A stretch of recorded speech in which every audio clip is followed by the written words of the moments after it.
Nothing is more important and precious than those we love most.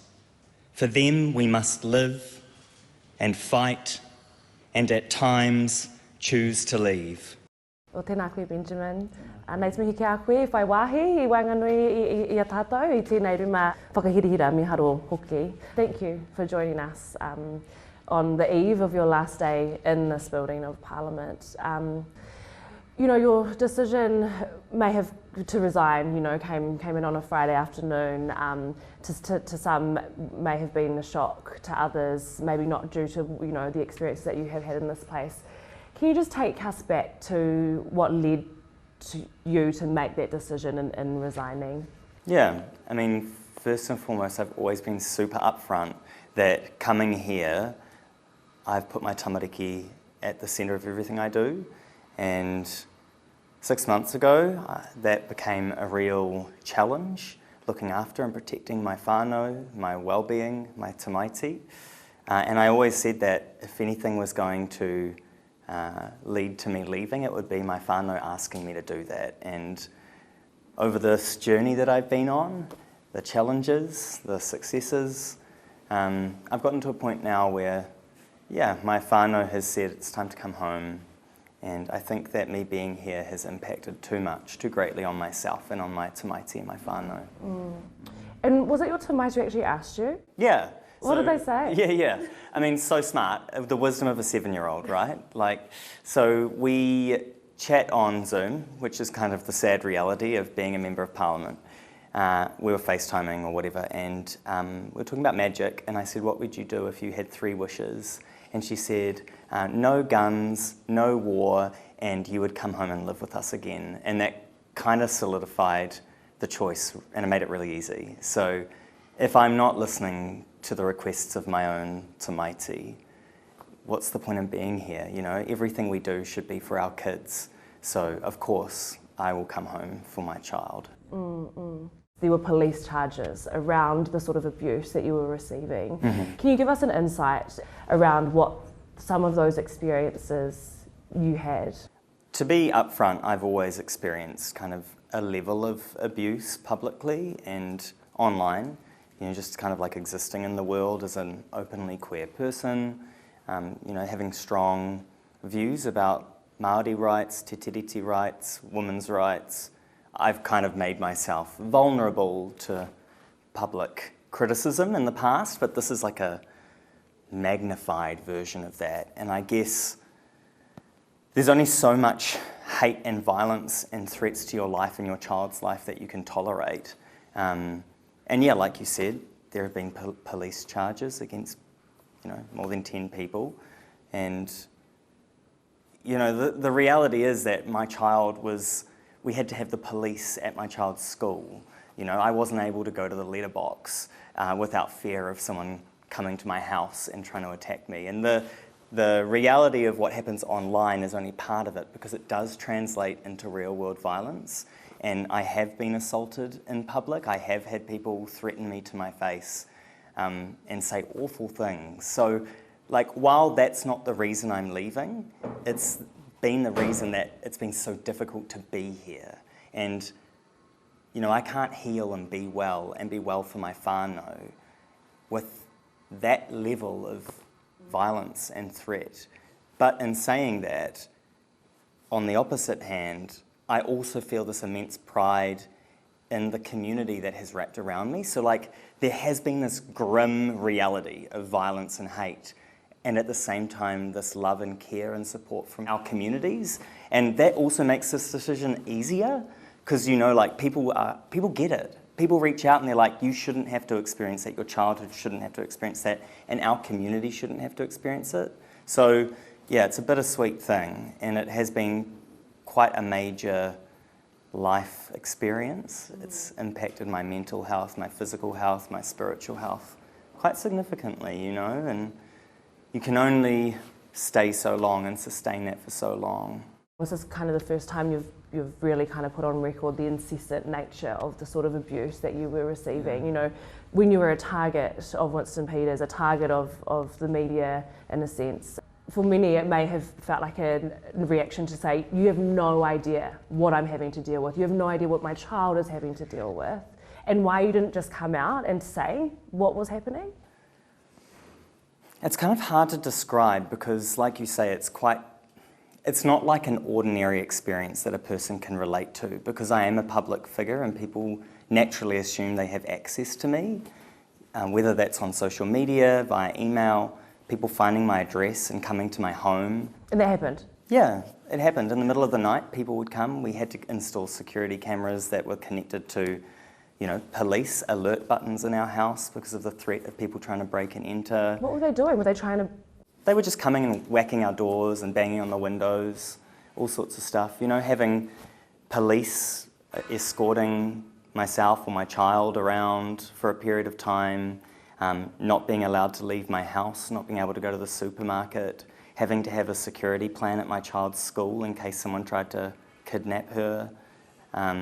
So, the real impact of day-to-day life was immense. And I got to the point where I was scared when I would receive a phone call because I didn't know who was calling or what they would say to me. I was getting text messages from supposedly people in America saying about all the stuff they were going to do in the media about me, and all these lies and vitriol, and it's coming from every angle. So it just felt extremely overwhelming, and it felt like a tsunami, really, hard to breathe, hard to stay afloat, especially in that first few months. But it never really stopped, it's still going on right now. I still have to report messages to security every day almost. And just to the second part of that question as well, why haven't you been more public about those experiences? I mean, there are a few factors, right? You don't want to encourage copycat behaviour. I also want to focus on the strengths of our community and the importance of me being here and the importance of representation for our communities. I wanted to show that, the reality of being in politics doesn't have to be giving in to the narrative of the haters. It doesn't have to be, allowing myself to be defined by the vitriol of others. That while I'm here, I should try and utilise this platform to achieve better outcomes for our people. And I wanted to focus on that. And I wanted to celebrate who I am and what community I come from. And perhaps I could have been more upfront about it, but I also think it was important to protect my child and not subject them to that kind of level of scrutiny, and it would only lead to more questions and greater focus on my whānau. For sure. Your time here, you've had, I'm sure, incredible insights. I guess, what are some of the things you're most proud of with your mahi during your time as an MP? Yeah, I guess I say this quite a lot, but I'm unapologetically me, and I'm really proud of that. I've said before that I'm not going to change who I am to make other people more comfortable because they're homophobic or transphobic. I'm not going to diminish myself. And that's not just about me, that's about the communities that have carried me here. We don't have representation in this place really equitably. It doesn't actually represent and reflect the true diversity of our society. And so while I'm here, I'm trying my hardest to be authentic, and I'm really proud of that. I want to be authentic and real and true, and hopefully maybe someone younger than me will look at what I've been able to achieve despite it all and say, there is space for me here, I can do that.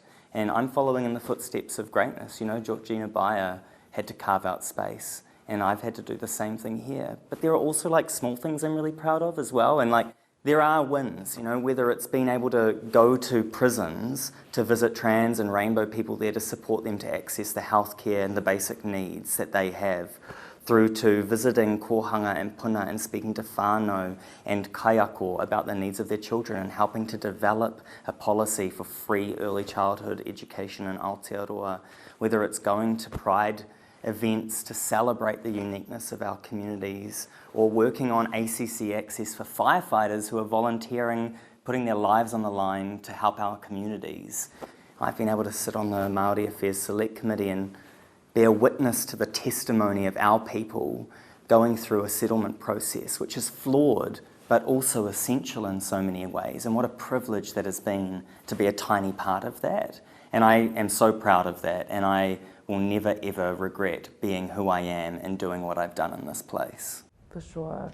You know, you talk about, and I'm sure this would have been like a very big internal wānanga for you around the trade-off of, do I just stay because then there aren't enough of our voices in the halls of power, or, you know, do I go to protect my sanity and my whānau and my baby, you know, like, can you kind of elaborate on what that internal wānanga kind of sounded like and what your message would be to others who want to come into this space? Yeah, total like te kore moment, eh? It's like the infinite possibilities, yes, and I try to stay away from binaries, so I try not to be like, this or that. On brand. Yeah, and so for a while I was kind of like, I can hold both of those things true. I can be here and be a voice and an advocate, but I can also protect my whānau and look after my wairua and my hauora. There was a lot of grappling. There was a lot of reckoning with the reality. Like, it's dangerous for me to be here. There's risk involved in that. You know, I can't even walk from my accommodation to Parliament without having to get on my phone and lodge what I'm wearing and what route I'm taking for fear of being attacked. But on the same hand, I'm like, whoa, I need to come here and do the mahi, because the mahi continues. So there was that balance to strike. But ultimately, you know, your kid says come home, so you've got to listen. No doubt. The issues that you've identified about this place, I mean, now having an insight and being on this side of it, can you see spaces or areas where that can be remedied or improved in order to, you know, have more of diverse representation and accurate representation within Parimata? Well, we have to. You know, like, whether or not it's easy, whether or not it's even possible, we have to find a way to do that.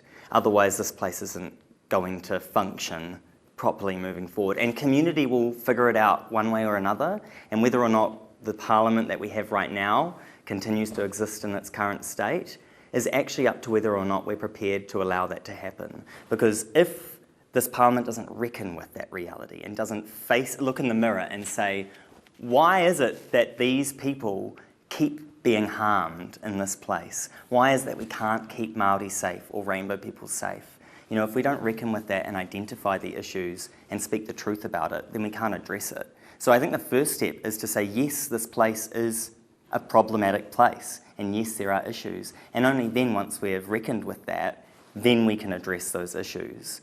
Is anything in this place kind of that surprised you, or like kind of unpredictable mentors or people from the other side of the house that, you know, that you've spoken to or formed relationships with? Yeah. Well, one thing that I didn't realise is the extent to which the debating chamber is absolutely fabricated and like just a performance. And, you know, the antagonism and the bickering and the, at times, very childish behaviour inside the debating chamber does not always translate to the corridors and the meeting rooms of this place. You know, a great example of that is the Māori Affairs Select Committee that I'm on.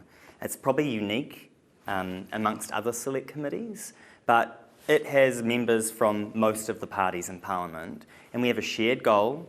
We all understand that the purpose of it is to ensure better outcomes for Māori, and irrespective of the parties that we belong to, we all tend to work together pretty effectively to try and achieve that. So that surprised me. You know, you can be in the debating chamber heckling each other and saying some pretty ghastly You're a stuff. pretty good heckler as well. Hey, I will say. the other day someone said to me, noisy in the backbenches.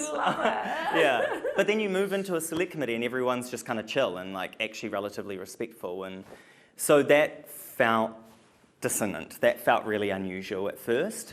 And also I have actually made some really strong relationships with people across the house who I respect genuinely. And even though we don't meet eye to eye ideologically on every single thing, you know, being able to see the shared humanity in one another and go like, oh, you care about this, I care about that, how can we work together to achieve something cool? That actually can happen here. We just need to make it happen more. Have you spoken to Winston Peters or had any interactions with him since he really came for you, essentially? Would you describe it in that way? They made you a target? I mean, that's how people have described it. Besides seeing him in the hallways and acknowledging him, I will always say kia ora to people in this place. I don't really care who they are or where they come from. I will always acknowledge a person that I'm walking past in this place because that's the decent human thing to do. So there have definitely been occasions where Winston Peters and I have been in a hallway together and I've said kia ora matua to him. And that's about the extent of our relationship. Obviously, I have made it clear that I'm always open to having a meeting and a conversation, kanohi ki te kanohi, tangata ki te tangata, with whoever, and that remains open, that invitation. Wow. It hasn't been taken up, but I believe in restorative justice, I believe in the ability to kōrero, so that's always there. Wow. Any regrets? I couldn't regret anything.